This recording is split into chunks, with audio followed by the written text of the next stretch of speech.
Shiva soit avec vous. C'est le souverain maître. Âme unique en 8 corps, il vit, il brûle, il rayonne, il luit. Soleil le jour, lune la nuit, feu sacré sur l'autel, et devant l'autel, prêtre. Air, vous le respirez, ce Dieu mystérieux. Terre, il est pour vous, fou, la nourrice féconde. Eau, Brahma l'épancha pour en tirer le monde. Et terre, il vous habite, il l'ondule. Oh, s'il vous plaît! Madame, si vous êtes prête, veuillez approcher. Nous n'avons plus de temps à perdre. Me voilà. Que faut-il faire? Voici une réunion de connaisseurs. Nous allons leur offrir une représentation de Shakuntala, la pièce nouvelle de Kalidasa. Alors en place, et que chacun s'applique à faire de son mieux. Vous êtes si habile que le succès est assuré. Bon, je le dis en toute humilité, j'attends l'avis des gens de goût. C'est leur jugement qui m'éclaire. Au théâtre, c'est pas le tout d'être habile homme. Il faut plaire. Vous avez raison. Avez-vous autre chose à me dire? Oui, pour dispenser favorablement les oreilles de l'assistance, il faudrait que vous commenciez par une chanson. Que voulez-vous que je chante? Eh bien, chantez-nous les plaisirs de l'été. Voilà justement qui commence.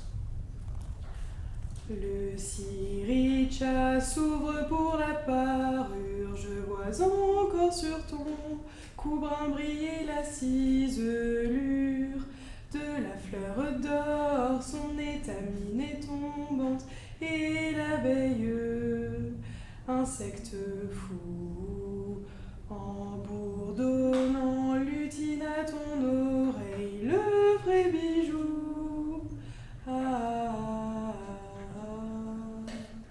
Madame, ce chant est délicieux.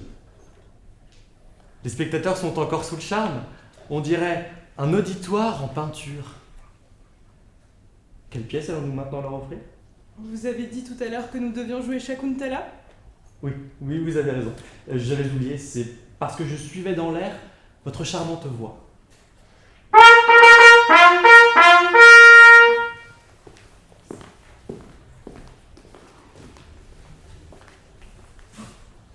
Je vois Dushyanta poursuivant une gazelle. Il s'enfonce et s'égare au milieu des bois.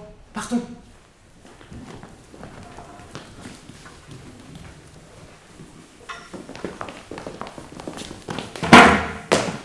Nous volons sur la piste, tout bandit, l'antilope. Votre flèche étincelante est prête à l'y chercher. Maître, la majesté dont votre front s'enveloppe est divine, et je crois voir le céleste archer. Cette gazelle nous a entraînés bien loin. Elle jette en fuyant un regard derrière elle et tourne vers moi son œil doux. Son beau corps ramassé fuit la flèche mortelle. La vois-tu courir devant nous? Elle laisse tomber de sa bouche écumante des brins d'herbe à demi broutés. Ses pieds ne touchent plus le sol, et l'épouvante double ses bonds précipités. Mais je la poursuis inutilement, la voilà presque hors de vue. Roi, nous étions sur un chemin difficile, j'ai dû serrer les rênes, mais nous voilà maintenant sur un terrain uni, et vous ne tarderez pas à l'atteindre. Alors lâche les rênes. J'obéis. Voyez maintenant, ma main ne retient plus vos chevaux, la carrière s'ouvre à leur élan généreux, ils soulèvent à peine une fine poussière qui retombe, loin derrière eux. Quelle vitesse! Tout grandit, approche, passe et s'efface. Plus rien dans l'horizon mouvant n'a ni forme ni distance. Le sol danse, le char dépasse le vent. Arrête! Arrête, roi! C'est une gazelle de l'ermitage! Ne la tue pas! Vite retiens les rênes! J'obéis. Roi, c'est une gazelle de l'ermitage! Ne frappe pas! Elle est à nous! Grâce pour elle! Vois son corps délicat, déjà mourant de peur. Tes traits perceront-ils un ennemi si frêle? J'ai vu l'arc se ployer, la corde se tendre. Retiens le dard, déjà prêt à verser le sang. Les rois sont armés pour défendre, et non pour frapper l'innocent. Ermite, je remets ma flèche dans le carquois. Je n'entendais pas moins du noble fils de Pourou, roi illustre entre tous les rois. Mieux que tes exploits les plus fiers, ta bonté le fait reconnaître. Roi, puisse un héritier te naître, qui règne en paix sur l'univers. Un héritier? J'accepte, comme un heureux augure, ce vœu d'un brahmane. Roi, on voit d'ici, au bord de la Maligi, l'ermitage de notre maître Kanva. Si rien ne t'appelle ailleurs, daigne accepter l'hospitalité. Tes flèches, nos archers, nous sauvent. Sur ton bras, la corde de tous les jours laisse servir de marque. Veux-tu la récompense? Entre, tu la verras. La paix de l'ermitage et l'honneur du monarque. Et votre maître est-il là? En ce moment, c'est sa fille, Shakuntala, qui est chargée de recevoir les hôtes. Il est au bain sacré de Somatirtha, où il s'est rendu pour chercher à détourner un malheur qui la menace. Alors c'est elle que je verrai. Et je la chargerai de porter à ce grand sage l'assurance de mon pieux dévouement. Je prends congé de toi. Ami, pendant que je rendrai visite aux ermites, soigne les chevaux, ils ruissellent de sueur. Je suivrai vos ordres.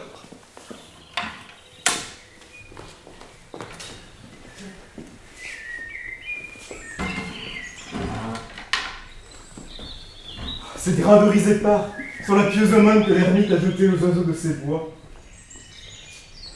Ces pierres ont broyé la chair grasse des noix, et l'on y voit encore des traces d'huile jaune. Oh, ces daims et leurs petits s'approchent pour nous voir, et ils n'ont jamais connu les terreurs d'une chasse. Enfin, ces gouttes d'eau qu'on peut suivre à la trace révèlent un chemin qui conduit au lavoir. Signe étrange. Pourtant, cet asile sacré ne s'ouvre pas, je pense, à de profanes joies. Chez les ermites saints, l'amour est ignoré, mais le destin choisit ses voies. Par ici, chère compagne.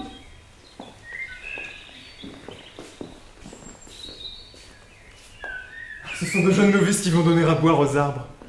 Ces trésors de beauté-là, dans des lieux austères, jamais reine de roi n'a reçu de pareil. La gloire du printemps n'est plus dans nos parterres, et c'est au fond des bois qu'elle brille au soleil. Vite, je vais me cacher derrière cet arbre afin de les observer sans les effaroucher.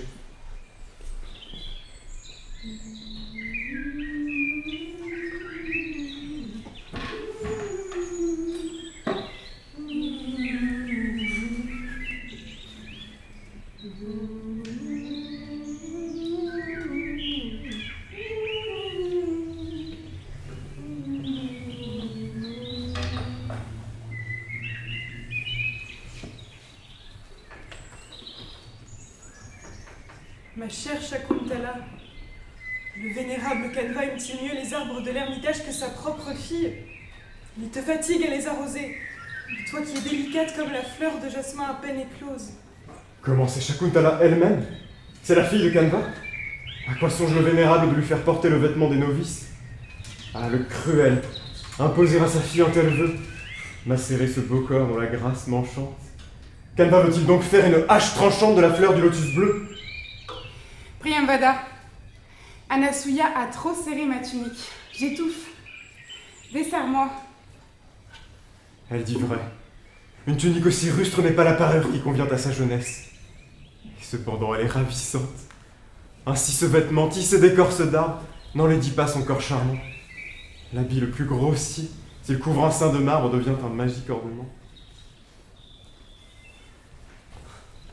Shakuntala, vois! La fleur de jasmin a choisi un époux, c'est le manguier odorant. Regarde-la donc, celle que tu appelles Claire de lune des bois.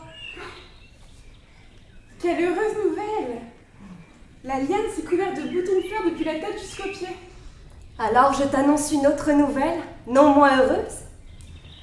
Tu vas te marier. Toujours à parler de mariage. Je ne plaisante pas. Je tiens de la bouche du vénérable Kanva que si cette liane fleurit de bonheur, c'est un heureux augure pour toi. C'est sans doute pour cela que Shakuntala se donne tant de peine à l'arroser. Puisqu'elle est ma sœur, je dois l'aimer. Pourquoi cherches-tu d'autres motifs à mes soins? Voilà une abeille qui sort de cette fleur! Oh abeille, je t'envie. Tu frôles ses beaux yeux, tu voltiges autour. Tu murmures comme l'amant. Tu jouis d'un bonheur divin, et moi je languis dans l'attente. Au secours! Cette méchante abeille s'acharne contre moi! C'est le roi qui est le protecteur des ermitages. Adresse-toi à Dushyanta. Ah, voilà une occasion de me montrer. Mais ce serait leur dire que je suis le roi. Je préfère me montrer comme un hôte ordinaire qui demande l'hospitalité. Il me poursuit jusqu'ici! Qui donc outrage ici d'innocentes novices? Pourquoi leurs jeunes seins sont-ils tremblants d'effroi? Le monstre se croit-il à l'abri des supplices? Et Dushyanta n'est-il plus roi?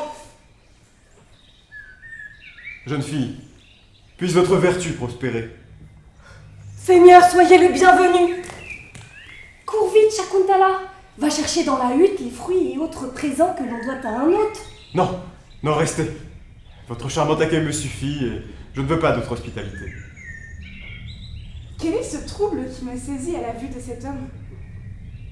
D'où me vient ce sentiment inconnu dans notre ermitage?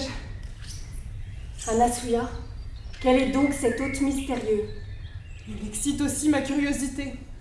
Je vais l'interroger. Monseigneur, vous êtes si aimable que j'aimerais savoir, pourrions-nous connaître à quelle noble famille vous appartenez? Quel pays s'attriste aujourd'hui de votre absence et quel impérieux motif vous a conduit dans ce séjour austère, vous qui devez être habitué à toutes les douceurs de la vie à la cour? Anasuya devine ma pensée et parle à ma place. Je préfère qu'elles ignorent encore qui je suis. Eh bien, j'ai étudié les Védas, et j'occupe à la capitale une charge que le roi m'a confiée. Je suis venu dans cette forêt faire un pieux pèlerinage. Nous avons donc un protecteur. Shakuntala, si ton vénérable père était là, Eh bien, il voudrait combler les vœux d'un pareil hôte. Il lui offrirait tout ce qu'il désirerait, même ce qu'il a de plus cher au monde. je ne sais pas ce que tu veux dire. D'ailleurs, je ne t'écoute pas. Quelle est sa caste? Je l'ignore, mais l'instinct du cœur est ma loi. Et puisque mon cœur l'adore, elle a dû naître pour un roi. J'aurais également une question à vous faire au sujet de votre amie. Kanva s'est vouée, dit-on, à la contemplation. Comment peut-elle être sa fille? Elle a été abandonnée par ses parents et Kanva l'a élevée. C'est pour cela que le vénérable l'appelle sa fille. Abandonnée? Racontez-moi tout. Il fut un temps où un sage, nommé Visvamitra, se livrait à des austérités effrayantes. Les dieux s'inquiétèrent et lui envoyèrent, pour qu'il oublie sa pénitence, une nymphe céleste, d'une beauté divine nommée Menaka. On dit en effet que les austérités des ascètes inquiètent quelquefois les dieux. Mais poursuivez. Par une délicieuse journée de printemps comme celle-ci, à la vue de cette beauté divine, Ne t'embarrasse pas, je devine. Elle est fille de la nymphe? oui, Je comprends qu'elle soit si belle. Ce n'est pas là l'enfant qu'une femme a porté. L'éclair éblouissant n'est pas fils de la terre, et le sang divin pouvait seul expliquer le mystère de sa merveilleuse beauté. J'ai encore à son sujet une question à vous faire. Ce vœu religieux, contraire à ceux des cœurs, Kanva permettra-t-il qu'un époux l'en relève? Ou veut-il qu'au milieu des gazelles ses sœurs, elle brille dans l'ombre et n'ait pas d'autre rêve? pour l'instant elle observe une vie d'ascète, mais son père a l'intention de la marier dès qu'il aura trouvé un époux digne d'elle. Réjouis-toi donc, mon cœur. Cette pure jeune fille n'était pas une flamme que je n'osais toucher. C'est en réalité un rubis qui brille. Je puis sans crainte l'approcher. Anasuya, je pars. Et pourquoi donc? Je vais me plaindre à la vénérable Gautami de vos bavardages. Ma chère, une pieuse novice comme toi ne doit pas oublier les égards qu'elle doit à un hôte. Comment elle s'enfuit déjà? Je ne te permets pas de t'en aller. Et pourquoi cela? Tu me dois encore l'arrosage de 2 arbres. Commence par t'acquitter, tu t'en iras après. Elle est déjà assez fatiguée. C'est donc moi qui paierai sa dette. Ses 2 bras tombent de lassitude, et sa main froissée est d'un rouge sanglant. Elle soupire, et sous l'étoffe rude, sa poitrine se soulève en tremblant. La sueur brille en perles de rosée, mouillant la fleur qu'elle a pour seul bijou. Ses cheveux noirs dont la tache est brisée mêlent leur flot et roulent sur son cou. Mais non, n'allez pas vous méprendre. Cette chevalière est le présent que le roi m'a fait. C'est pour cela que son blason y est gravé. Alors, Seigneur, il faut que vous la gardiez au doigt. D'ailleurs, votre désir suffit pour que Shakuntala soit quitte envers moi. Cher ami, te voilà libre. Tu le dois à ce charitable Seigneur. Maintenant, veux-tu partir? Je partirais si j'avais quelque empire sur moi-même. Eh bien, te voilà toujours là. Je partirai quand bon me semblera. Tu n'as pas d'ordre à me donner. Ah, puisse-t-elle sentir ce que je ressens pour elle? Je crois que l'espoir est permis. Aucun mot, aucun signe n'a calmé ma souffrance, mais les yeux que je cherche ont le regard perdu. Quand je parle, je sais que je suis entendu. Mon cœur bat d'espérance. Alerte! Venez tous, ermites! Venez au secours des animaux de l'ermitage! Le roi Dushyanta est venu chasser près d'ici! Un malheur à moi, on me cherche! Alerte! Prenez garde à vous, ermites! Femmes, enfants, vieillards, fuyez tous! L'éléphant s'irrite, gronde, prend la fuite, et se précipite sous le bois obscur. La fureur le grise. Sa défense est prise. À effort et la brise, l'arbre était plus dur. Son pied s'embarrasse. Réduit par sa masse, il ronce l'enlace d'un bracelet vert. Le dame fuit de crainte. Notre extase sainte a sa flamme éteinte. L'hôtel est désert. Ah, malheur! En chassant, j'ai dû énerver un éléphant qui, furieux, revient détruire l'ermitage. Il faut réparer le mal. Grand roi, nous savons maintenant qui vous êtes. Seigneur, nous avons peur, l'éléphant est furieux. Permets-nous de rentrer dans la hutte. Allez, je ne vous retiens plus. Allez, voilà toute partie. Il faut que je m'éloigne à mon tour. Mais la rencontre de Shakuntala m'a ôté toute envie de retourner dans mon palais. Je vais installer ma suite à une distance respectable de l'ermitage. Je ne puis détacher ma pensée de cette femme. Mon corps marche en avant, mais mon cœur retourne vers elle.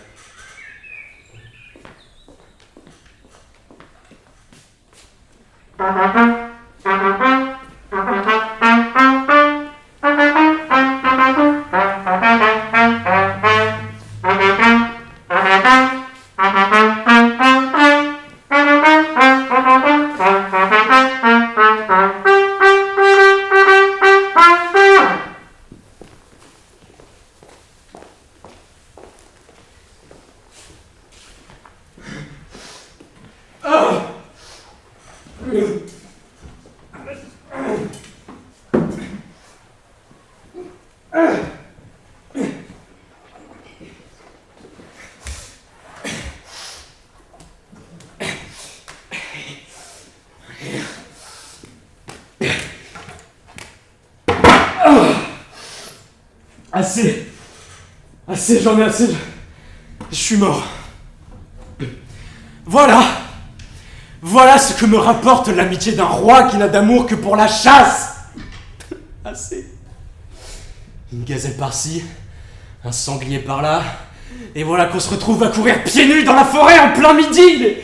Les ampoules à mes pieds, elles tournent au panari. Et pour se rafraîchir, on ne trouve que de vieux ruisseaux d'eau tiède où s'infusent de vieilles feuilles pourries. On mange à des heures indues. Et au menu, toujours la même chose. De la viande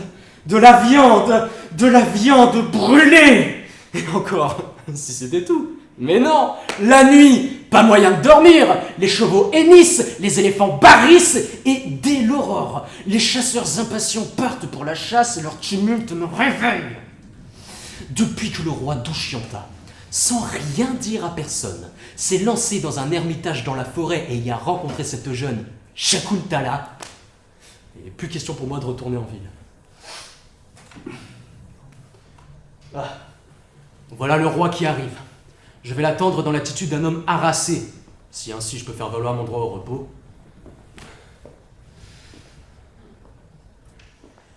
Ah, son cœur que j'ai touché sera lent à s'ouvrir. Il est fier, j'attendrai. Mais l'espérance émousse l'aiguillon de l'attente et la rend presque douce. C'est une volupté d'être deux à souffrir. Mais n'est-ce pas là les illusions d'un amant qui croit voir dans le cœur de sa bien-aimée tout ce qu'il désire y voir? Enfin, quand son amie est venue l'arrêter, n'a-t-elle pas boudé son amie elle-même? Mais l'espoir obstiné sait tout interpréter. Elle me fuit, donc elle m'aime. Roi, tu m'excuseras si je ne te salue que de la voix, je ne peux plus remuer ni bras ni jambes. Ah, et d'où te vient cette grande fatigue? Il faut vraiment que je t'explique pourquoi je suis fatigué. Oui, parle plus clairement. Eh ben, c'est donc beau pour un roi d'abandonner les grands chemins et les intérêts de ses sujets pour aller vivre dans la forêt. Et moi, un brahman, contre mes devoirs religieux et juste pour te faire plaisir, il faut que j'aille courir derrière d'innocentes bêtes et que je me désarticule les membres. Je t'en supplie. Reposons-nous une journée. Il ignore que la chasse a maintenant aussi peu d'attrait pour moi que pour lui. Je ne pense plus qu'à la fille de Canva. Non, on ne verra plus ma main cruelle armée pour envoyer la mort aux êtres gracieux qui, souvent, ont bondi devant ma bien-aimée et dont le regard est passé dans ses yeux. Tu rumines encore quelque chose, toi. J'ai parlé dans le vent. Mais non. Je me dis qu'il faut se rendre au désir d'un ami. Oh, sois donc béni. Attends, je n'ai pas fini. Lorsque tu te seras bien reposé, je t'emploierai une autre affaire, mais qui ne te donnera aucune peine cette fois. On va manger des gâteaux. Tu le verras assez vite. J'ai la patience. S'il vous plaît. Gloire au roi! Sire, je me suis assuré que la forêt est pleine de gibier. J'attends vos ordres. Hélas, mon bon Madavia m'a dit tant de mal de la chasse qu'il m'en a détourné. Nous sommes ici trop près de l'ermitage. Buffles, amis de l'onde et des fourrés humides, soyez heureux. Plongez vos cornes dans les eaux. Broutez en paix, dormez, antilopes timides. À l'ombre des grands bois, couchez-vous en troupeau. Sangliers, qui tremblez pour vos petits sans armes, roulez-vous sans souci dans l'herbe des marais. Bêtes des bois, ne craignez plus mes traits. Comme il plaît au roi. Quelques archers avaient dû prendre les devants. Fais-les rappeler. Empêche à mes hommes de jeter du trouble dans l'ermitage et tiens-les à une distance respectueuse de ce lieu saint. Les ordres du roi seront exécutés. Bien, tu peux disposer. Bon, t'as chassé les moustiques? Va t'asseoir un peu. Mon bon Madavia, à quoi donc te servent tes yeux? Tu n'as pas vu ce qu'il y a de plus beau au monde. Bah, que dis-tu? N'es-tu pas devant moi? On se plaît souvent à soi-même. Bah oui. Mais ce n'est pas de moi qu'il est question. Je te parle de la perle de cet ermitage tout proche, Shakuntala. Mon Dieu. S'il s'attend à ce que je l'encourage à l'amour, il peut toujours courir. Bon alors dis-moi, tu abandonnes donc pour elle toutes les beautés de ton harem? Bon, après tout, on voit des gens, fatigués de date, se jeter sur le fruit aigrelé des grenadilles. Oh, si tu la voyais, tu ne tiendrais pas ce langage. Mais elle doit être bien belle pour attiser un tel enthousiasme chez un connaisseur comme toi. Sais-tu ce que je me dis? Respire. Personne n'a respiré cette fleur. Nul ongle n'a blessé sa tige intacte et pure. Rubis, elle a brillé sans servir de parure. Miel nouveau, nul palais n'a connu ses saveurs. Mon cœur frémit quand j'y pense. Bon, eh bien dépêche-toi d'aller l'épouser. On risque de la perdre pour un de ces ermites qui se pomade avec de l'huile d'argouti. Mais elle ne peut disposer d'elle-même. Et son père est absent. Bon, quelle impression as-tu faite sur elle? Ah, mon cher, les novices sont d'un naturel réservé. Ses yeux craignaient encore de se livrer à moi. Mais elle ne pouvait s'empêcher de sourire. Heureuse en dépit d'elle, et je voyais bien pourquoi. Bien qu'elle n'ait osé rien dire. Mais elle t'a donné un os à ronger, hein. Mais c'est ça qui te tient aussi proche de l'ermitage. Mais oui, Madavia, trouve-moi quelques prétextes pour y retourner. Y en a-t-il pas un tout trouvé? N'es-tu pas roi? Bon, tu retournes chez les ermites et tu leur réclames la dînerie, puis voilà. Mais non, mes autres sujets, je demande de l'or. Mais les faveurs qu'ils obtiennent du ciel par leurs prières valent plus que des montagnes de perles. Gloire au roi! Les ermites ont appris que vous êtes aux environs de la forêt. Ils vous adressent cette prière. En l'absence de notre maître, les Rakshasas, démons des forêts, viennent troubler nos pieux exercices. Nous avons besoin d'un protecteur. Daignez venir passer quelques jours dans l'ermitage. Ce sera un honneur. On te prend par la gorge, mais tu ne t'en plains pas. Qu'on apprête mon char et qu'on y mette mon arc et mes flèches. Les ordres du roi seront exécutés. Madavia, veux-tu voir Shakuntala? Bon, tout à l'heure, ça aurait été sans aucun souci, mais là, avec cette histoire de Rakshasas, je sais pas. Mais tu n'as rien à craindre. Tu seras à mes côtés. Gloire au roi! Le char est bientôt prêt à partir pour la victoire, mais voici une lettre que votre mère vous envoie. La reine vous fait savoir que dans 4 jours, elle observera un jeûne à votre attention. Elle désire que vous soyez alors auprès d'elle. D'un côté, ma mère m'appelle. De l'autre, les ascètes me retiennent. J'ai à remplir 2 devoirs également sacrés.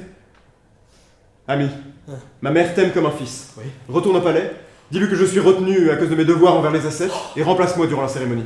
D'accord, mais je veux le même cortège qu'un frère de roi. Et comment? Pour être sûr de ne jeter aucun trouble dans l'ermitage, je renvoie toute ma garde avec toi. Ah ah! Je passe héritier présomptif.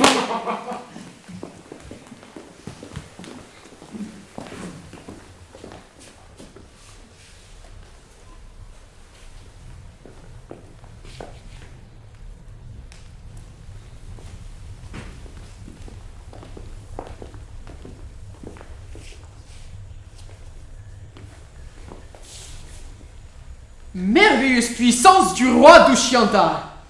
Il est entré dans l'ermitage, et plus rien n'est venu troubler nos sacrifices. Qui donc affronterait ce héros combattant? Son combat, les démons lui cèdent. J'ai vu fuir au seul bruit de son arme qu'il tend, les rakshasas impurs qui m'obsèdent. Tiens, Priyanvada, à qui portes-tu ces tangas et ces feuilles de lotus? C'est pour Shakuntala. Que dis-tu?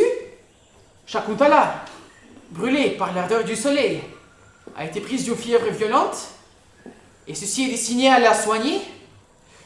Hâte-toi donc, et soigne-la bien. Tu sais ce que dit Kanva, cet enfant est toute sa vie.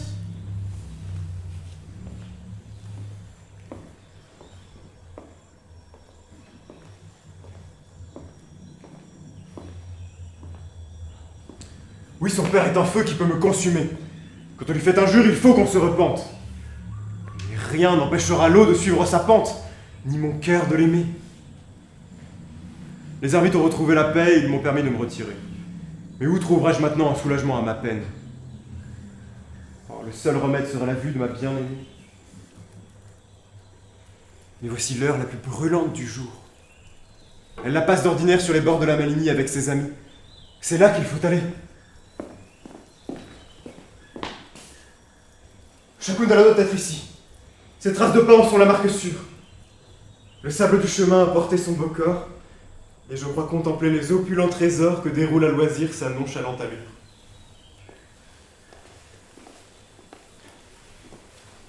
Voilà la délice de mes yeux, l'objet de mes ardents désirs.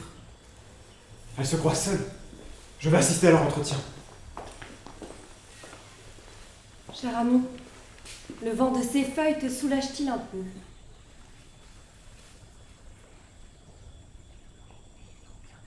Que dites-vous, chère compagne? Vous agitiez des éventails?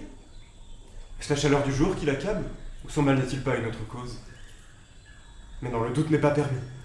L'excès de la chaleur est un supplice égal à l'amour qui saisit la femme et la tourmente. Ce sont les mêmes feux. Mais l'amour est un mal qui rend la malade charmante. Depuis qu'elle a vu le roi, Shakuntala est mélancolique. N'est-ce pas lui qui est la cause de son mal? J'ai la même idée. Je vais l'interroger. Ma chère Shakuntala, nous ignorons ce qui se passe dans ton cœur, mais nous avons lu des poèmes et des contes. On y dépeint le mal d'amour, et ton mal nous semble tout pareil. Dis-nous d'où viennent tes souffrances. Nous ne pouvons y porter remède sans en connaître la cause. Anasuya pense comme moi. Anasuya a bien parlé. Pourquoi nous caches-tu ton mal? Tes forces diminuent de jour en jour, ta beauté n'est plus qu'une ombre. Priyambada ne dit que trop vrai. Sa joue est amaigrie et sa peau presque blanche. Ses seins ont perdu leur fierté.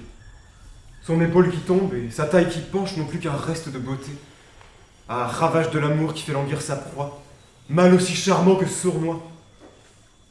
À qui me confierais-je si ce n'est à vous? Mais je vais vous affliger. Pour adoucir la peine d'une amie qu'en la partageant. Elle va leur livrer le secret de son âme. Je sais que, lorsque pour me voir elle tournait la tête, ses yeux étincelaient de désir et d'amour. Mais maintenant que sa réponse s'apprête, je tremble et je souffre à mon tour. Depuis le jour où le roi s'est offert à mes yeux, il ne quitte pas ma pensée. Voilà la cause de mon mal. Ah, voilà ce que je voulais entendre. Comme la fraîche brise après un jour de flamme ranime les êtres vivants. Amour, toi qui m'as brûlé, tu rafraîchis mon âme. Tes feux ont la douceur des vents. Faites qu'il ait pitié de moi, ou alors honorez ma mémoire quand je serai morte. N'as-tu pas observé le roi? Ne vois-tu pas que lui aussi a maigri et qu'il ne dort plus depuis plusieurs jours? Elle l'a remarqué. C'est vrai. Ma chère, écris-lui. Je cacherai la lettre dans un bouquet de fleurs et j'irai le lui offrir comme offrande que nous portons aux dieux. Mais je crains qu'il dédaigne mon amour. Et celui dont tu crains la froideur est plein de passion lui-même. C'est lui qui déborde d'ardeur, c'est lui qui t'aime. Tu te mésestimes.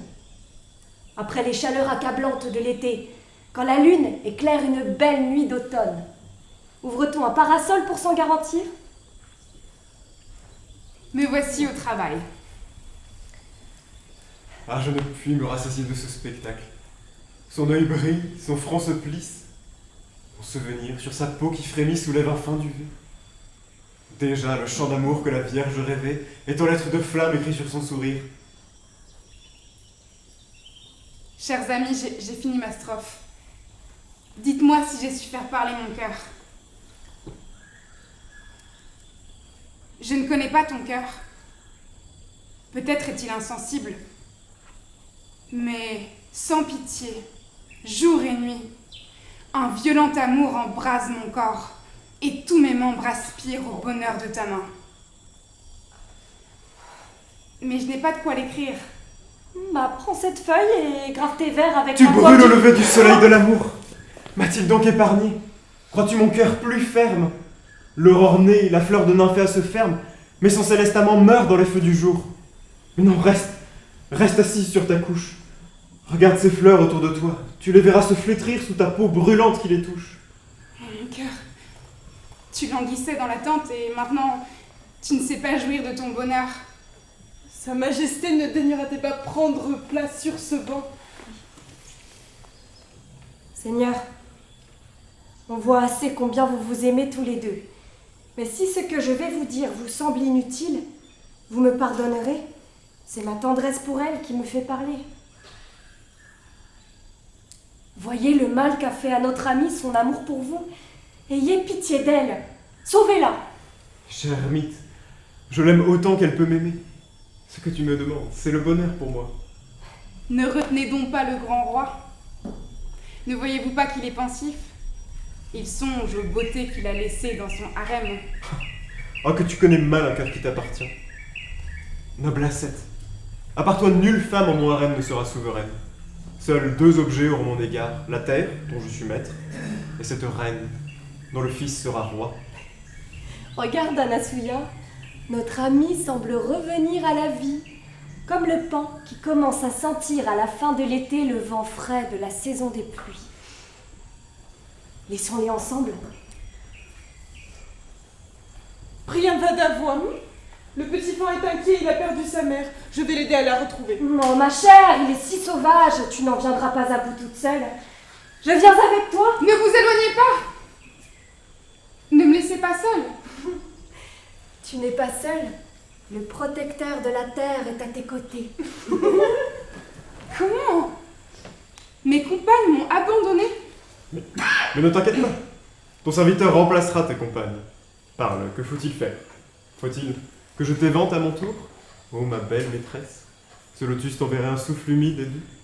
Ou bien veux-tu poser tes pieds sur mes genoux? Ils se ranimeront sous mes chaudes caresses. Je ne manquerai pas au respect que je te dois. Mais l'heure est encore brûlante. Ne t'expose pas en cet état au feu du jour. Alors pour toi, ce frais tapis est un lit de douleur. Ton sein sous les lotus endure un mal sans trêve. Et tu pars. Veux-tu donc que le soleil achève de brûler ta jeunesse en fleurs? Laisse-moi. Je ne suis plus maîtresse de moi. Que tu me fais tort avec cette pensée. C'est le destin que j'accuse. Et pourquoi accuser le destin qui comble nos vœux? Comment ne pas l'accuser? Il me fait désirer ce que je ne dois pas. Renoncerai-je au bonheur qui est si près? Fils de bourreau, respecte la décence. À chaque pas, nous pouvons rencontrer un ermite. Mais tu n'as rien à craindre de tes maîtres. Canva, le gardien de cet ermitage, connaît la loi, et notre union ne le fera pas rougir. Cependant, il est vrai qu'on peut nous voir ici.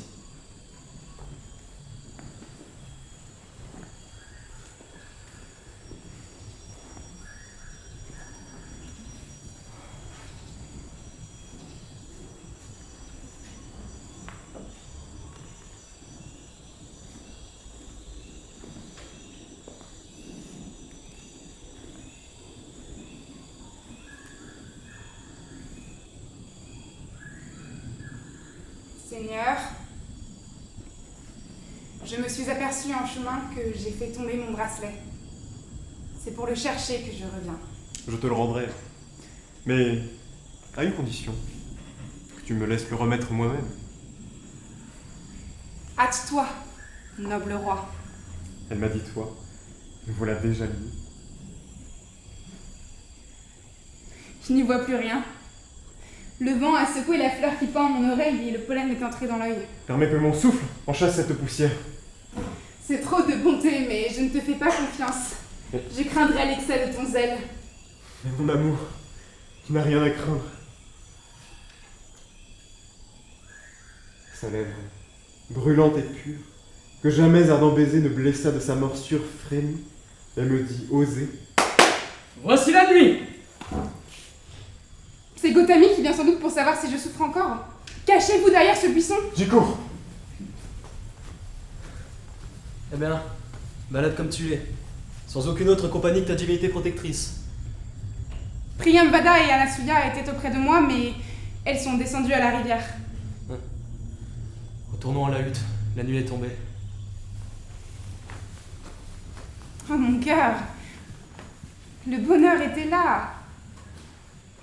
Tu as hésité et le temps a passé. Ne t'en prends qu'à toi-même. Au revoir.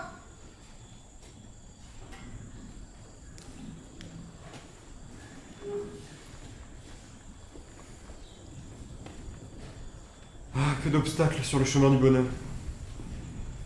Je veux rester un instant sous ce berceau où a reposé ma bien-aimée.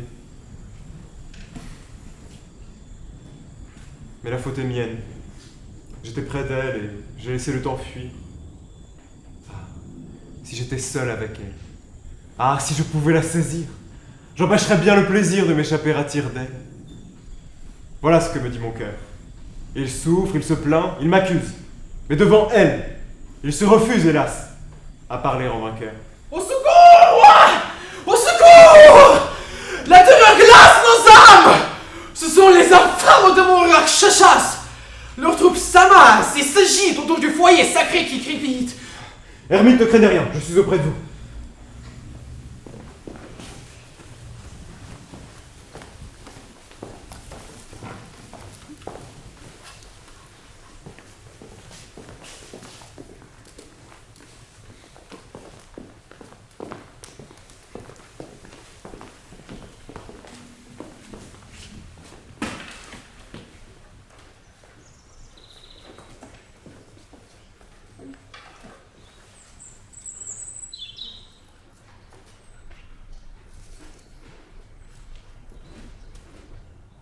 Notre chère Shakuntala s'est unie au roi. Elle a un époux digne d'elle, elle est au comble de ses vœux et... Cependant, je ne suis pas tranquille. Pourquoi donc? Aujourd'hui même, à la fin de la cérémonie, les religieux ont congédié le roi. Il retourne dans son palais. Au milieu de toutes ces femmes, va-t-il se souvenir de notre ami? Ce n'est pas là ce que je crains. Sa noblesse de caractère est garante de sa fidélité. Mais j'ai un autre problème. Le vénérable Kamva va bientôt revenir de son pèlerinage. Que dira-t-il quand il apprendra ce mariage? Je pense qu'il approuvera tout. Ne voulait-il pas la marier à un époux digne d'elle? Le destin s'en est chargé, son vœu est rempli. Et tu as probablement raison.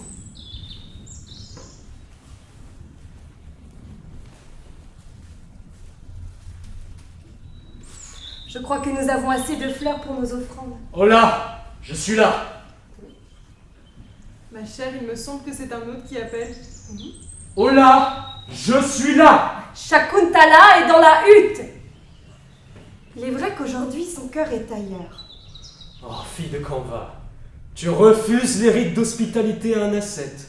Tu ne te déranges pas pour m'accueillir? Eh bien donc, toi qui fermes ton oreille pour ne penser qu'à ton amant, je te maudis. Ta faute aura son châtiment. Ton roi va t'oublier. Votre union secrète sortira de son souvenir comme un conte écouté d'une oreille distraite. Et c'est lui qui ira te punir. Malheur, perdu dans ses rêveries, Shakuntala a offensé un hôte vénérable. Plus vénérable que tu ne crois? C'est Durvasas, le plus austère et le plus irascible des religieux. Il repart à grands pas. Cours, vite, jette-toi à ses pieds et ramène-le. Je vais chercher tout ce qu'il faut pour le recevoir. Ah! Oh non! Dans ma précipitation, je me suis précipitée et la corbeille est renversée.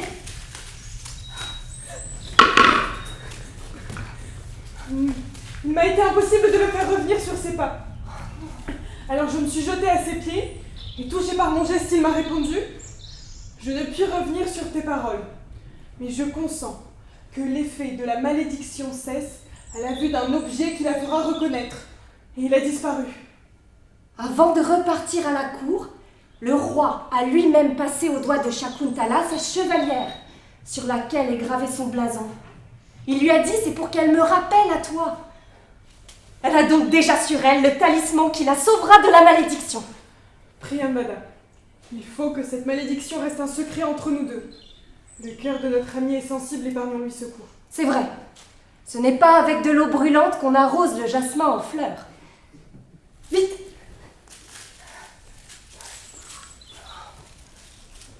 Allons porter nos offrandes aux dieux.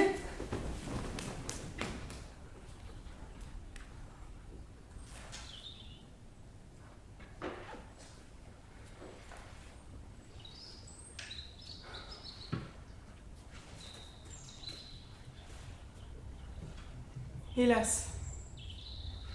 Shakuntala a ignoré l'amour, le roi a bien pu la tromper.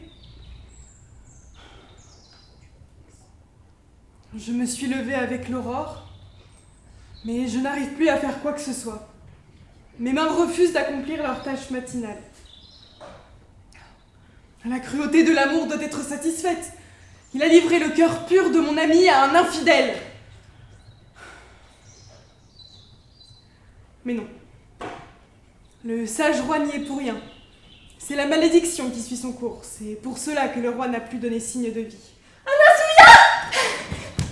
Je viens d'aller rendre ma visite matinale à Shakuntala.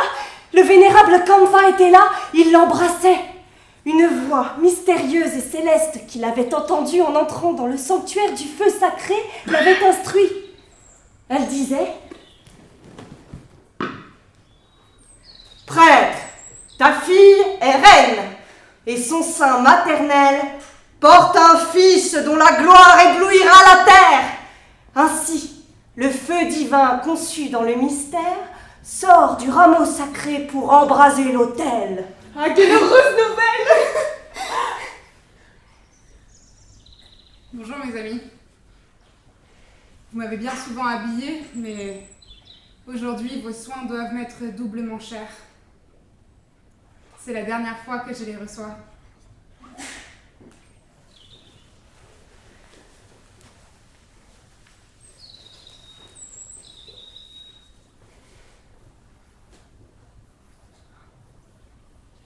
Nous n'avons jamais touché de telles parures.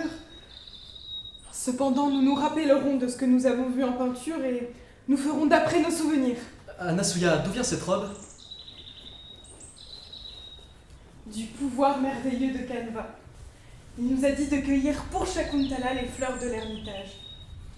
Alors, l'écorce, qui recouvre les nymphes de ces beaux lieux, tout d'un coup gémit et s'ouvre sous nos yeux. De petites mains vermeilles sortent de ces bourgeons étroits, et nous trouvons ces merveilles dans leurs doigts. C'est l'annonce des grands honneurs qui l'attendent dans son palais.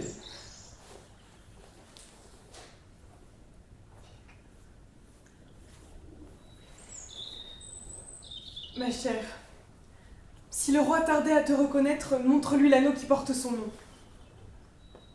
Que veux-tu dire? Ne crains rien. L'amitié est sujette à l'inquiétude. Elle va me quitter pour la première fois. Je suis touché jusqu'à la moelle.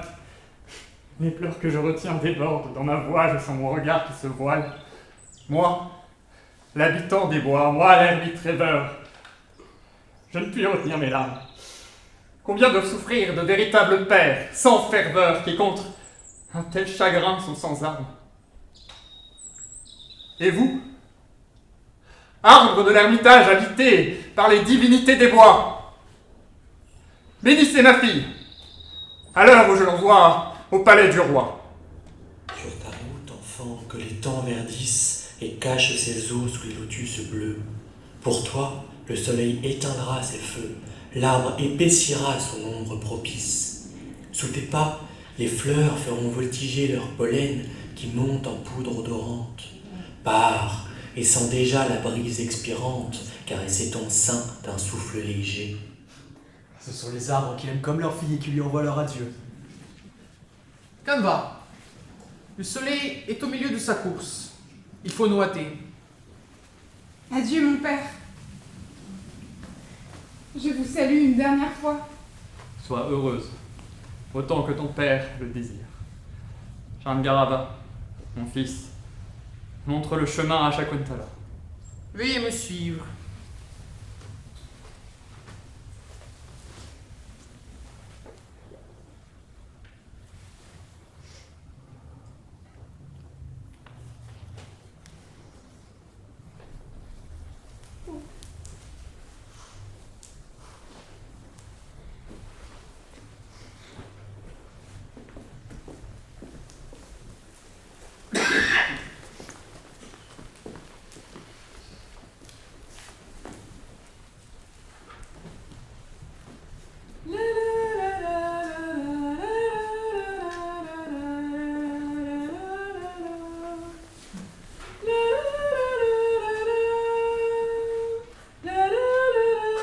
cher ami, t'entends les chants dans la salle de concert? Tais-toi, laisse-moi écouter.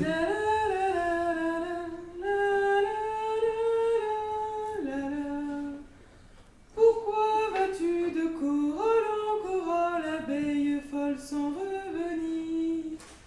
N'auras-tu peur pour la fleur abusée qui t'a grisé un souvenir? Voilà un chant bien passionné. Hein? Es-tu sûr d'avoir bien saisi le sens des paroles? Eh bien. Oui, c'est la plainte d'une amante fidèle. Apparemment, la reine Vasumati a quelques reproches à me faire. Manavia, va lui présenter mes excuses. Tout de suite. Bah, attends une minute! Tu m'envoies à ta place attraper l'ours par la queue. Une fois que je serai entre ses griffes, il n'y aura plus d'espoir de survie pour moi. Avec des paroles douces. Elle t'écoutera. Bon, j'y vais, puisqu'il faut y passer.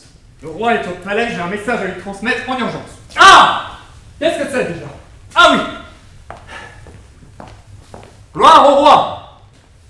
2 religieux viennent d'arriver des forêts qui bordent l'Himalaya. Ils vous apportent un message de Kanva. Une personne les accompagne. Daignerez-vous les recevoir? Va les introduire, ici même. Je suivrai vos ordres. C'est étrange. Mon cœur est libre et... Cependant, depuis que j'ai entendu cette chanson, je suis mélancolique. Comme si j'étais séparé d'un être aimé. Et je pense en deviner la cause. Souvent, un bel objet, un chant plaintif et tendre fait rêver. Et troublé dans sa paix, le cœur cherche à comprendre, sans trouver. Mais nous avons aimé dans une autre vie. Et pleuré. L'instinct vague et charmant de la ressouvenance est sacré.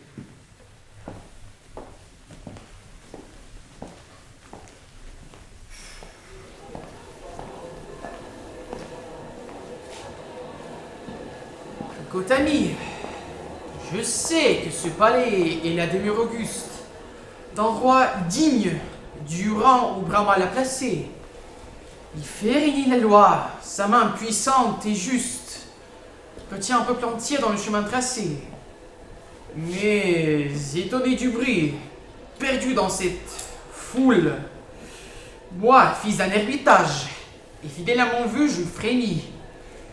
Et je crains que le toit ne s'écroule, car la maison me semble en feu. Sainte Garava, je comprends ton trouble au milieu de la ville immense. Moi-même, je me dis que le monde est pour l'ermite un mortel ennemi. Ah! Je sens un présage funeste. Ermite! Voici le protecteur des laïcs et des religieux. Il vient à peine de quitter son tribunal, et pourtant, il daigne vous recevoir. Sa conduite mérite des éloges, mais elle ne nous étonne pas. Quand la fortune surabonde, l'homme de bien baisse les yeux. Les voit-on jamais orgueilleux, ceux qui font le bonheur du monde? Roi, les ermites ont le visage serein, ils ne viennent pas pour se plaindre. Mais quelle est donc cette femme? À peine la voit-on, et pourtant sa beauté se devine.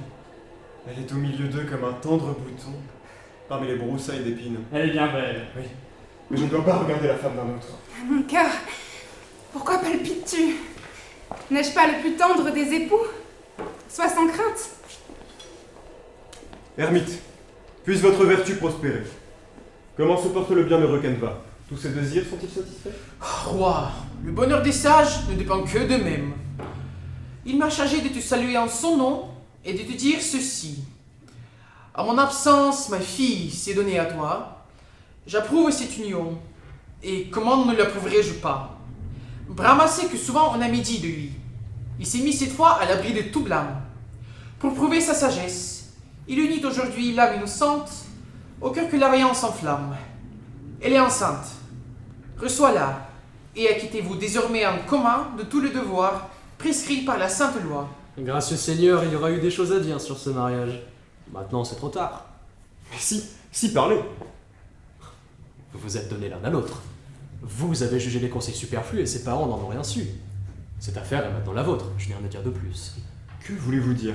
Dieu, quelle dureté dans ces paroles. Ne connais-tu pas le monde et ses exigences? L'épouse que retient sa première famille excite les soupçons et les méchants propos. Il faut pour que le père et l'esprit en repos que l'époux soit garant de l'honneur de sa fille. Quoi, vous dites que j'ai épousé cette femme? Ah mon cœur, tu avais raison de trembler. Il sied mal à un roi de regretter un de ses actes et de fuir le devoir qu'il impose. Mais vous me calomniez. Voilà ce qu'il faut attendre des princes qui ne savent pas porter livrer sur du pouvoir. C'est un reproche que je ne mérite pas.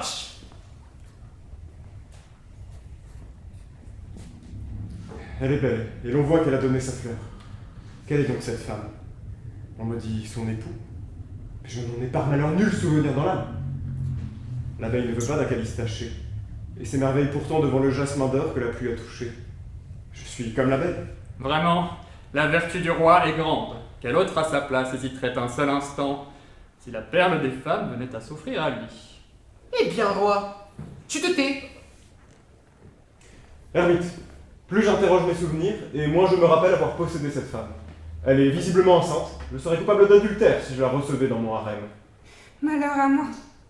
Il renie notre amour. Réfléchis encore. Tu séduis l'innocente, et ton amour trop prompt aux offensés un père absent. Il te pardonne. Tu dérobais son bien, de lui-même il te le donne. Et voilà sa récompense, à mon Dieu d'enfant! Garava, il est inutile de poursuivre. Nous avons dit ce que nous avions à dire au roi. Shakuntala, tu l'as entendu. Réponds-lui par toi-même. Son cœur a changé. L'indifférence a succédé à tant d'amour. À quoi bon lui rappeler le passé? Mais puisque mon honneur le commande, je parlerai. Mon époux, mais tu me refuses le droit de te donner ce nom. Roi, est-il digne d'un descendant de Pourou de repousser par d'aussi dures paroles un cœur loyal qui a cru à ta promesse et qui s'est donné à toi? Ah, tais-toi! Tu veux m'entraîner, perfide enchanteresse? Tu veux souiller le nom que j'ai reçu si pur? Le vil torrent s'attaque à l'arbre qui se dresse, et sa fange corrompt le lac au flot d'azur. Eh bien, s'il est vrai que tu me crois la femme d'un autre et j'ai le moyen de lever tes soupçons, l'anneau que tu m'as donné. Malheur. Oh malheur.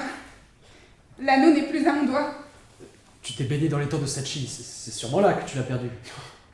Ah, l'esprit des femmes est d'une perfidie redoutable. Un grand roi, tu parles mal. Elle a été élevée dans un ermitage, elle ignore ce que c'est que de mentir. Mais le coucou porte ses œufs dans le nid d'oiseaux plus fidèles. Puis il s'envole, laissant chez eux ses petits tant qu'ils n'ont pas d'ailes. La femelle de cet animal pratique d'instinct l'imposture. Mais chez les femmes, pour le mal, l'esprit ajoute à la nature. Tu es un hypocrite et tu juges tous les cœurs d'après le tien, mais qui voudrait te ressembler? Tu fais parade de ta vertu, mais tu es pareil à un puits dangereux, caché sous l'herbe des prairies. Sa colère n'est pourtant pas celle d'une courtisane. On y reconnaît une nature farouche. Ses regards ne sont pas de galantes œillades. Le sang gonfle ses yeux taris. Un frisson la secoue et fait trembler sa lèvre plus rouge qu'un fruit empourpré. Ses sourcils contractés, son front chargé de fièvre, tout révèle un cœur ulcéré. Mais je suis trop crédule. Elle a vu qu'elle ne réussissait pas, et sa colère n'est qu'un artifice de plus. Madame, les sujets de Dushyanta connaissent leur maître, et ils ne lui ont jamais reproché de déloyauté. Ainsi, je serai maintenant une femme perdue parce que j'ai eu confiance dans le sang de Pourou et que je me suis donnée à ce roi qui a le miel sur les lèvres et une pierre à la place du cœur. C'est le châtiment de la légèreté. L'acte est prompt, le regret doit suivre. Toujours l'imprudence à gémir. La Vierge crédule se livre à son plus cruel ennemi. Mais lorsque vous portez contre moi de telles accusations, vous n'avez d'autre garant que sa parole. Vous avez tous entendu l'attaque et la défense. Soyez juges. Elle n'a jamais fait du mensonge une étude pour régner par la fraude et profaner les lois. Mais l'enfance est habile et la débauche est prude. Croyons plutôt les rois. Eh bien, prêtre infaillible, supposons que je sois tel que vous le dites. Je l'ai trompé, soit. Quel sera mon châtiment? La déchéance! La chute d'un descendant de Pourou. Voilà qui est peu probable. Roi, pourquoi perdre notre temps à discourir? Nous t'avons porté le message de Kanva. Nous n'avons plus qu'à nous retirer. L'époux est un maître. Personne n'a droit de toucher à son bien. Qu'il le garde ou qu'il l'abandonne. Fais ce qui te plaira du tien. Gotami, je te suis. J'ai été abusée par un trompeur. M'abandonnerez-vous aussi?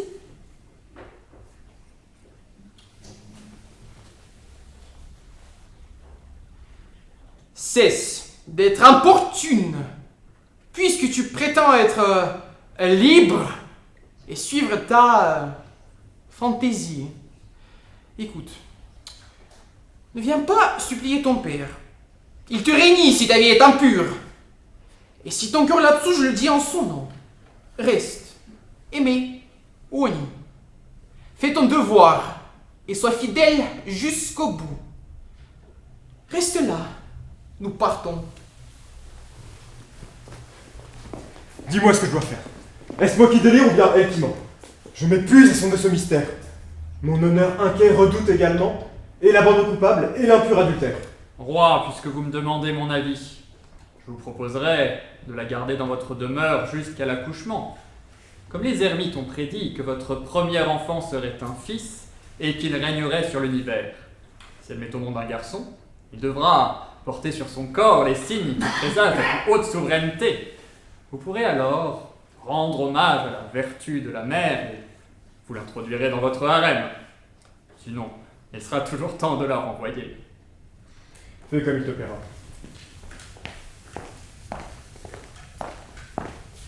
Veuillez me suivre.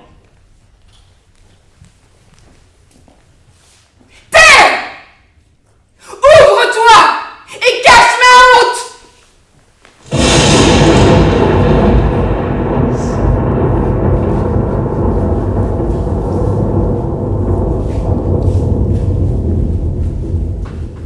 Dieu! Quel prodige! Qu'y a-t-il? Roi! Il vient d'arriver un miracle! Un disciple de Kanva s'éloignait à peine. C'était près des bains sacrés des Apsaras. Je voyais son angoisse mortale, ses yeux gonflés, ses bras qui se tordaient dans l'air. Une forme se dresse, ou plutôt, un éclair brille et disparaît avec elle. Cette affaire est réglée. Nous n'avons plus à nous en occuper. Je vais regagner mes appartements. Gloire au roi!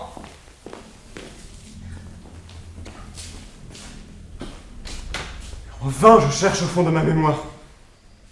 Cette femme n'est rien pour moi. Et cependant, je suis près de la croire. Mon cœur bat, je ne sais pourquoi.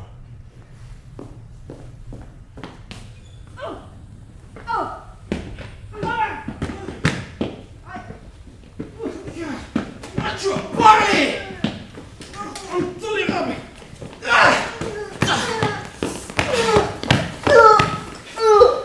Voilà! C'est l'amant du roi! Le blason de Dushyanta gravé au laptopé! Seigneur, ayez pitié, je ne suis pas un voleur! Oh oui, tu es sans doute un saint brahman. Et le roi t'en a fait cadeau. Non, je suis un pêcheur et j'habite à Sakravatara. Mais qu'est-ce que ça nous fait, ta vie et ton métier? Laisse-le parler! Bien, maître. Allez, parle. Vas-tu parler? J'avais pêché un gros poisson. En le coupant en morceaux, voilà que j'ai trouvé dedans cet anneau flamboyant. Je suis venue à la ville pour le vendre. Je l'ai montré au marché quand vous m'avez empoigné. Maintenant, tuez-moi. Hachez-moi si j'ai menti.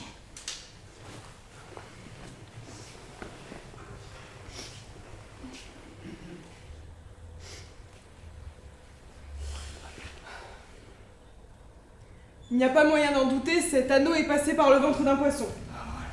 Mais comment y est-il entré? Je vais le rendre au roi. Restez à la porte jusqu'à ce que je revienne.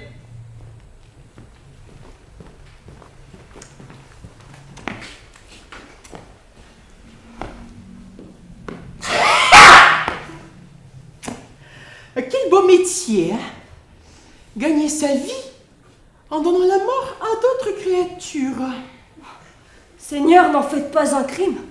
Mon père était pêcheur naguère. Ce fut son métier, c'est le mien. Ai-je raison? Je n'en sais rien, mais je fais ce qu'a fait mon père.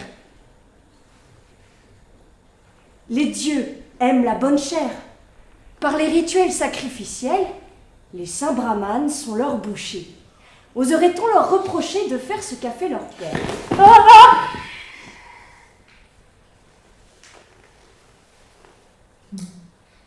La main me démange. J'ai une furieuse envie de te faire ton affaire! Pitié, ne me tuez pas comme ça sans connaître l'ordre du roi. De deux choses l'une. Où tu vas retourner prendre tes poissons?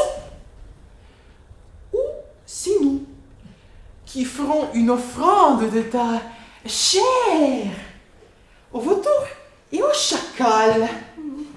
Ah, voilà le chef. Tu es libre, pêcheur. Tout ce que tu as dit est vrai, le roi en est persuadé. Bon, il faut obéir. Tu pourras bien dire que tu es revenu de l'enfer, toi! Oh Seigneur, je vous dois la vie.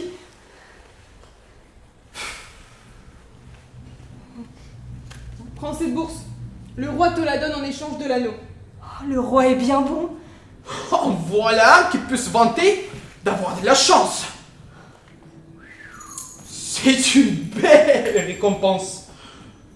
Faut croire que l'anneau est bien précieux pour que le roi y tienne tant. Je ne crois pas qu'il tienne à l'objet lui-même. Il m'a semblé plutôt que la vue de l'anneau lui a rappelé une personne qu'il aime. Il s'est troublé dès qu'il l'a aperçu. Alors, vous lui avez rendu un fier service et c'est l'ennemi des poissons qui a la récompense. Seigneur, je veux vous donner votre part. La moitié du prix est pour vous. C'est bien ça, pêcheur. Tu es le meilleur de mes amis. Ouais. Allons faire plus ample connaissance. Devant une bouteille de rhum. À la taverne.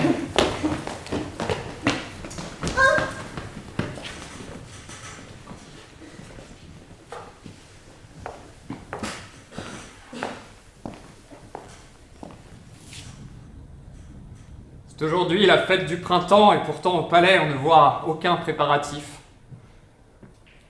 Depuis le jour où le roi s'est rappelé, en voyant l'anneau qu'il avait épousé Shakuntala en secret, il est au désespoir.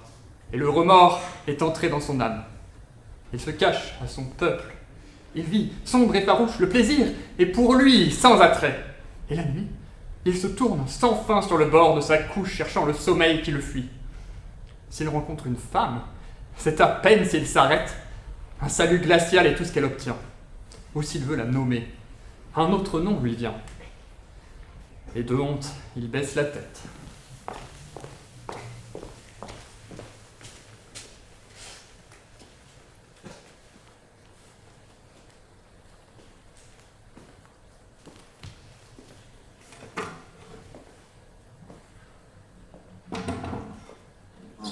Ah, lâche-cœur, tu dormais. Sa voix enchanteresse t'appelait sans pouvoir te tirer du sommeil. Elle est venue trop tard l'instant de ton réveil. Succombe maintenant au remords qui l'oppresse. Encore un accès. C'est la fièvre de Shakuntala, il est incurable. Dushyanta, viens t'asseoir près de moi. Gloire au roi! Sur vos ordres, j'ai visité le jardin. Rien ne viendra troubler votre majesté. C'est ici que j'ai demandé à Vetravati de me ramener le portrait de Shakuntala que j'ai réalisé. Vetravati, va dire à mon ministre de la Justice que je ne siégerai pas dans mon tribunal, qu'il instruise lui-même les affaires. Les ordres du roi seront exécutés. Allons donc. Depuis quand les hommes de ta trempe se laissent-ils abattre par le chagrin? Le vent a beau souffler, il ne fera jamais trembler les montagnes. Mais mon bon Madavia, il faut que tu m'aides à chasser une pensée affreuse. Le souvenir de ma cruauté et de son angoisse. Je l'avais repoussée.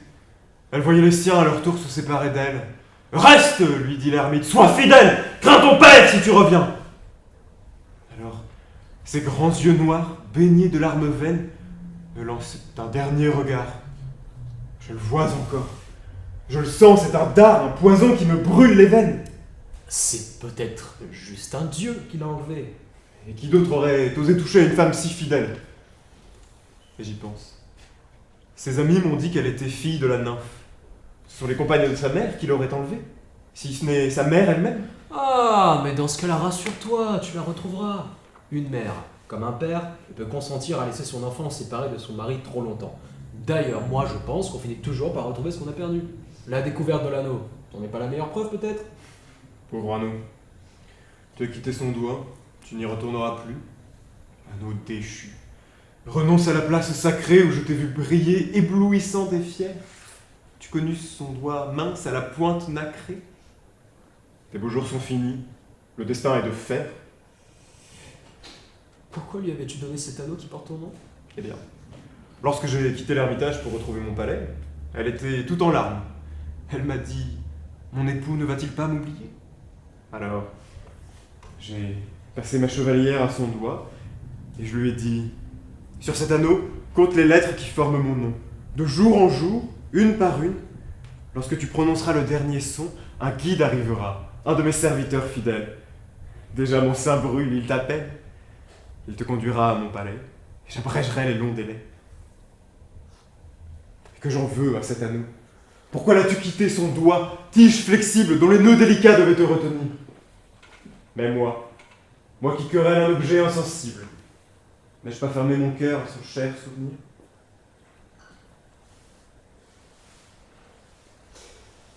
Est-ce que ça va durer encore longtemps? Non, parce que on meurt de faim par ici. Gloire au roi! Maître, voici le portrait de Shakuntala. Ah, qu'elle est belle! Ses grands yeux, ses sourcils vainqueurs, liane fine qui ploie au souffle de l'amour. Sa bouche, aux blanches dents qu'un sourire illumine et d'où sortait l'éclat du jour. Ses traits, où tant de charme et de grâce s'assemblent. Sa lèvre rose, je la vois. C'est un portrait. Et pourtant, il me semble que je vais entendre sa voix. Quel tableau! Ah, mon ami, le modèle est parfait, et je l'ai mal imité. N'impute qu'à moi-même ce que ton goût réprouve. Mon œuvre a 100 défauts, et cependant, j'y trouve comme un reflet de sa beauté. Je vois 3 figures. Mais laquelle des 3 est Shakuntala? Comment? Tu ne la reconnais pas à sa beauté? Si. Est-ce celle qui a les cheveux détachés? Il paraît qu'il faisait chaud ce jour-là. Sa parure de fleur est toute fanée, ses vêtements dessinent ses hanches, elle a le bras apposé à un asoka. L'arbre était très bien arrosé. Quelle fraîcheur. Mais elle a l'air bien fatiguée. Bon, alors Shakuntala c'est celle-là, et les 2 autres ce sont ses compagnes. C'est bien elle. Mais je n'ai pas qu'à moitié ces lieux de délices. Va me chercher mes pinceaux. J'obéis. Il faut qu'un couple heureux de flamands se querelle près de la rivière aux flots blancs.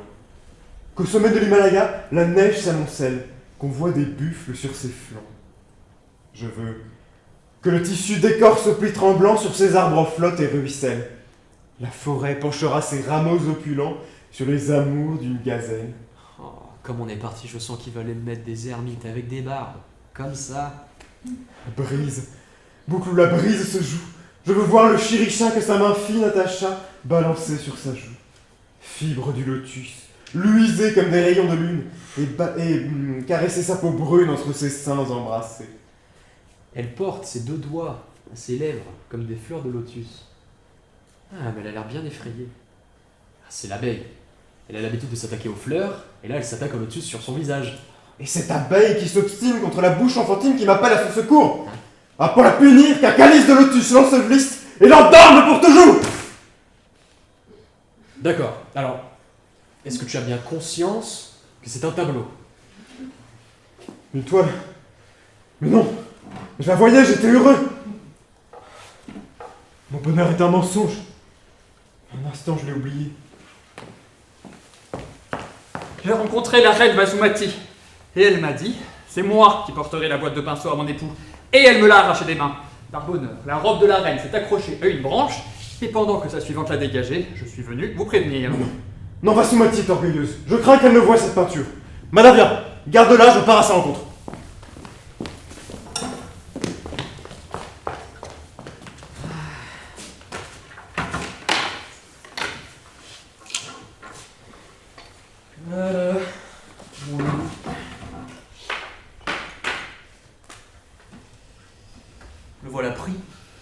filer du harem.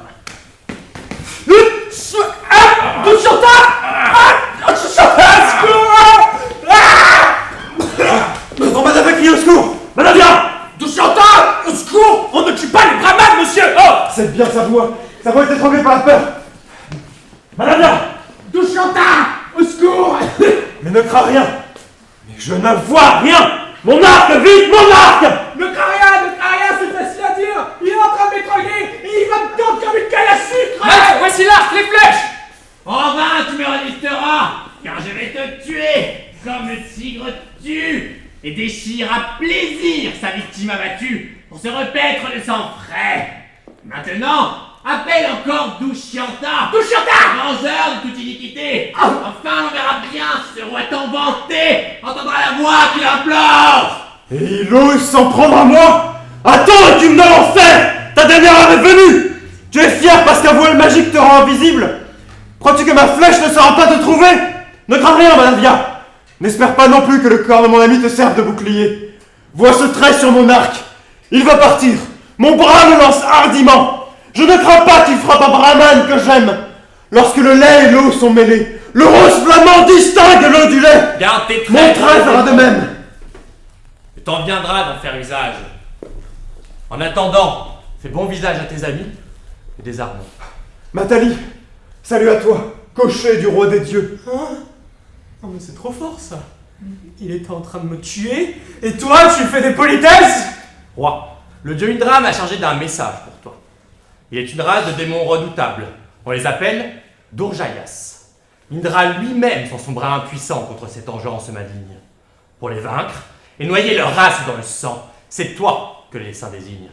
Alors prends ton arc, monte sur le char d'Indra et cours à la victoire. C'est un grand honneur que le roi des dieux me fait. Mais pourquoi avoir fait une frayeur mortelle à mon pauvre Madavia? J'ai senti ton courage se briser, j'ai voulu le relever.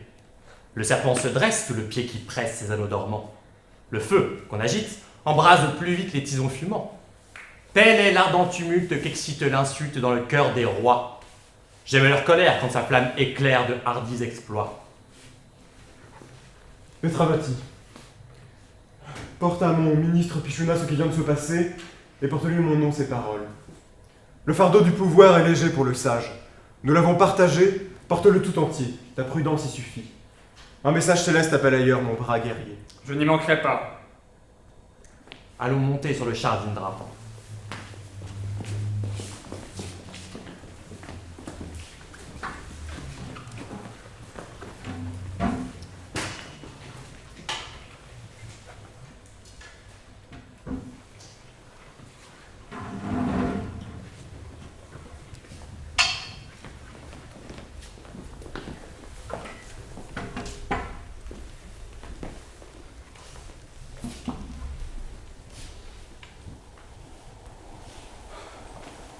Nathalie, j'ai fait ce qu'Indra attendait de moi, mais je suis confus de la récompense que j'ai reçue. Je ne pense pas l'avoir méritée. Alors vous n'êtes satisfait ni l'un, ni l'autre. Appui d'Indra, sauveur des dieux, la récompense a paru dépasser le service rendu. Au contraire, Indra s'afflige et pense que pour ce service, il ne t'a pas encore donné le prix qui t'était dû. Pourtant les honneurs que j'ai reçus à mon départ dépassent les plus ambitieux désirs. Les dieux étaient assemblés. J'étais assis devant eux, à ses côtés. Je le vois encore. Une couronne de fête est dans sa main toute prête pour celui qu'il va choisir. Jayanta, son fils, lance à son père un regard charmant qu'éclaire l'étincelle du désir. Indra sourit et me presse contre ses bras victorieux. Je sens sa royale étreinte et déjà ma tête est ceinte de ce bandeau glorieux. Je reconnais là ta modestie. Dis-moi, Matali, hier, lorsque nous avons gravi cette route aérienne, je brûlais du désir de combattre les démons et je n'ai pas prêté attention à ces lieux. Sommes-nous dans la région des nuages? Le monde terrestre est vraiment curieux à regarder d'ici. Quelle est cette montagne baignée par deux mers? L'or ruisselle de ses flancs comme d'un nuage rougi par le crépuscule. C'est l'Emakuta, la montagne sacrée des Kinkuruchas. Regarde, le vénérable Maricha a bâti sa hutte en ce lieu solitaire. Il y mène une vie austère auprès de son épouse Aditi. Ses leçons l'ont fait reconnaître digne petit-fils de Brahma. C'est ici que sa voix charma les dieux qu'il avait pris pour maître. J'aimerais rendre mes devoirs à ce grand sage. J'approuve ton dessein. Nous voici dans l'ermitage. J'envie ses habitants. Ils vivent de l'éther dans la forêt sacrée, au milieu desquels passent chargés de leurs fruits mûrs. Pour leurs ablutions, ils ont des ruisseaux purs, où le pollen des fleurs rend l'eau toute d'eau. Les palais de rubis ne sont rien à leurs yeux. Les nymphes de ces bois n'ont sur eux nul empire. Tous ces suprêmes biens auxquels l'ermite aspire, ils s'en privent encore, au sein même des cieux. L'ambition des grands cœurs ne connaît point de limite.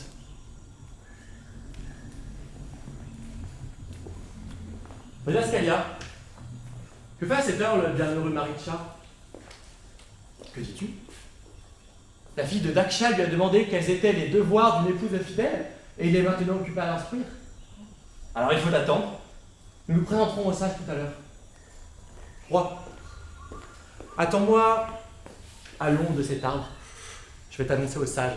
Comme il te plaira. Quel chantier. Faut-il en croire un heureux signe? Mais non. Non, mon cœur est sans espoir. Le bonheur s'est lassé de poursuivre un indigne et je ne dois plus la revoir. Veux-tu rester tranquille? Il faut toujours que ton mauvais caractère reprenne le dessus. Oh! Mais comment du désordre en ce lieu saint? À qui parle-t-on ainsi? C'est un enfant que de religieux suivent. Il joue avec un lionceau. Il tient la bête prisonnière et rit d'être le plus fort.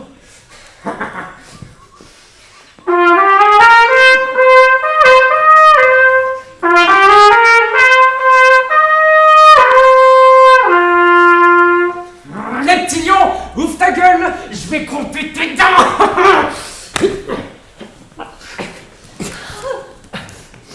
Veux-tu rester tranquille?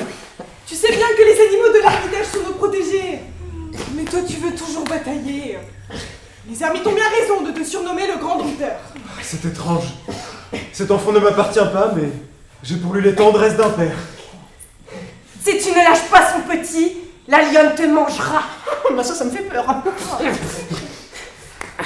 Allez, lâche le petit lion. Je te donnerai un autre jouet.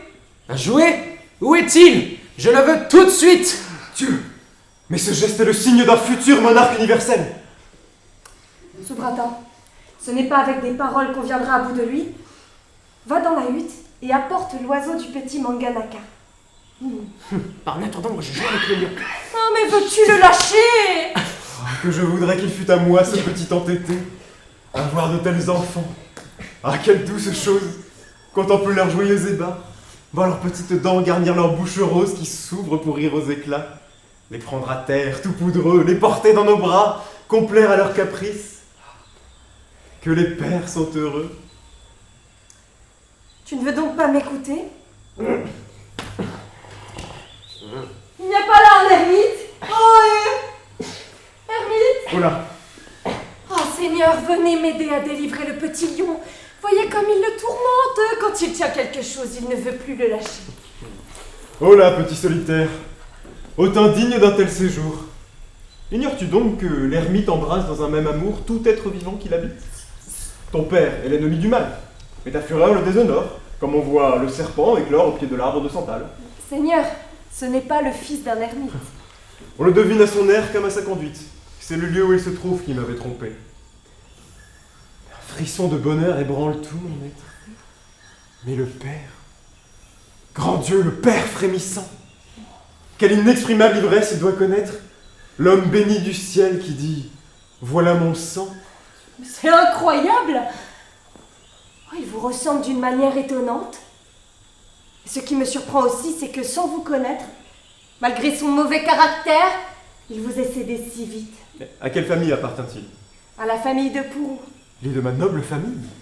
Je ne m'étonne plus. Je connais les antiques usages de cette famille, mais comment un être humain a-t-il pu pénétrer l'ermitage des dieux? Nul n'y pénètre, en effet. Mais sa mère est fille d'une nymphe et elle l'a mis au monde dans ce séjour divin. Mais si elle dit vrai, L'espoir renaît en moi. Et quel est le père de cet enfant? On ne prononce plus son nom. Il a renié son épouse légitime. Mais c'est de moi qu'elle parle.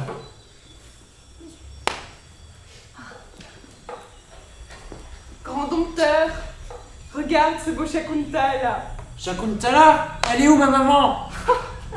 Non, vois ce bel oiseau-là. Voilà ce qu'elle a voulu dire. La ressemblance des mots l'a trompé, sa mère l'aime tant. Le nom de sa mère est Shakuntala? Non, si tout n'était qu'un mirage, et finissait par me laisser à mon désespoir. Je ne vois plus l'amulette à son poignet. Et il a dû la perdre en jouant avec le lionceau. Eh ben, tenez, la voilà. Ne touchez pas les... Comment il l'a prise? Mais pourquoi ne devrais-je pas la prendre? C'est une amulette sacrée. Le grand Marichal l'a donnée à l'enfant aussitôt après sa naissance. Lorsqu'elle tombe à terre, personne ne doit la ramasser si ce n'est l'enfant lui-même, sa mère ou son père. Et si quelqu'un d'autre la ramasse, elle se change en serpent et le mord. Et avez-vous déjà vu ce prodige s'accomplir? Plus d'une fois. Mais alors, tous mes vœux sont comblés. Il ne me reste plus qu'à goûter mon bonheur. Viens vite, Suvrata. Allons prévenir Shakuntala. Laisse-moi, je vais aller voir ma maman. Mais mon fils, nous irons trouver ta mère ensemble. T'es pas mon papa. Mon papa déjà il s'appelle Douchianta. Voilà qui achève de me convaincre. C'est elle? C'est Shakuntala? Ses sombres regards et cette coiffure austère? Ce visage amaigri par l'ascétique loi? Ce long deuil qu'elle garde ici dans le mystère? Tout montre que son cœur languit encore de moi. Ce n'est pas mon époux? Quel est cet homme que l'amulette n'a pas écarté et dont le contact impur a souillé mon enfant? Maman, il dit que c'est mon papa, mais moi je le connais même pas. Shakuntala, j'ai été barbare envers toi. Mais mon expiation finit aujourd'hui. Reconnais-moi.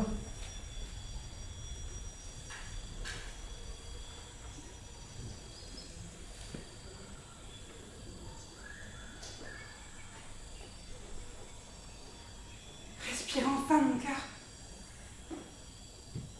Le malheur t'avait durement frappé, mais la pitié de toi, sa cruauté se lasse. C'est bien mon époux.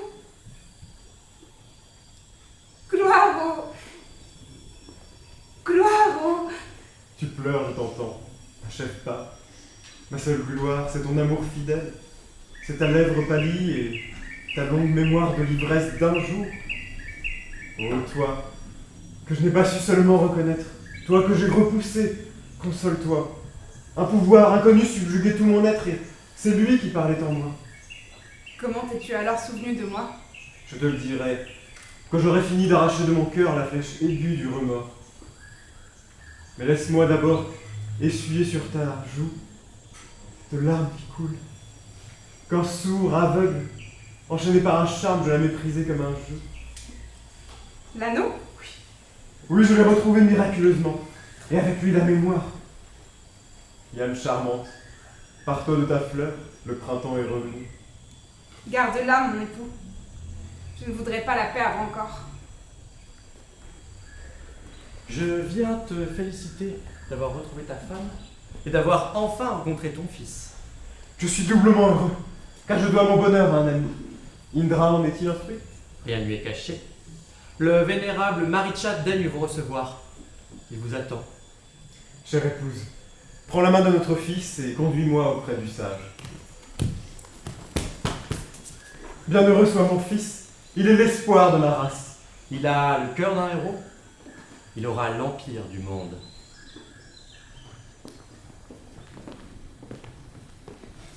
En effet, cet enfant régnera sur les 7 continents. Point d'obstacle à son char, il saura le conduire sur les monts escarpés et sur les flots tonnants. Nul n'aura la force de lui nuire.